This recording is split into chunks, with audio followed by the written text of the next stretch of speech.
Superjet senza stipendi e senza futuro, si legge nei volantini che a Tessera vengono distribuiti dai sindacati all'esterno della Leonardo, lungo la Triestina.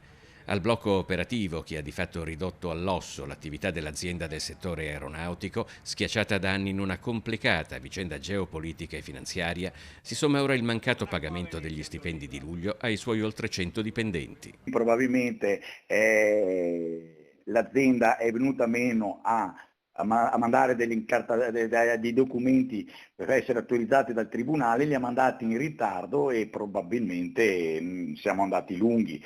Adesso cosa è successo? Abbiamo chiesto un tavolo urgente al prefetto.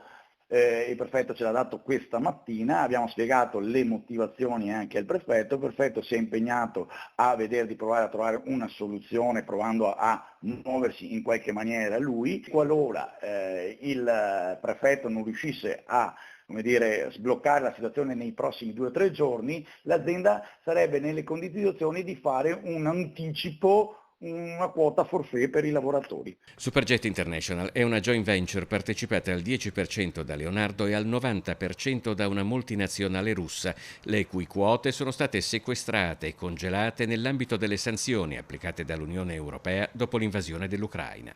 L'attività dell'azienda è di fatto paralizzata, sospesa in un limbo.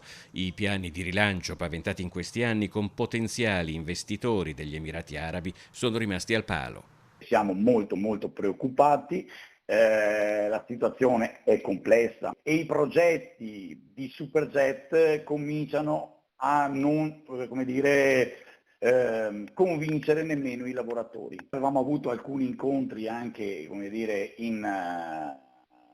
con l'azienda, dove vedeva vari progetti di sviluppo, ma tutti questi progetti, come dire, per certi versi non ci danno una grande rassicurazione per il futuro.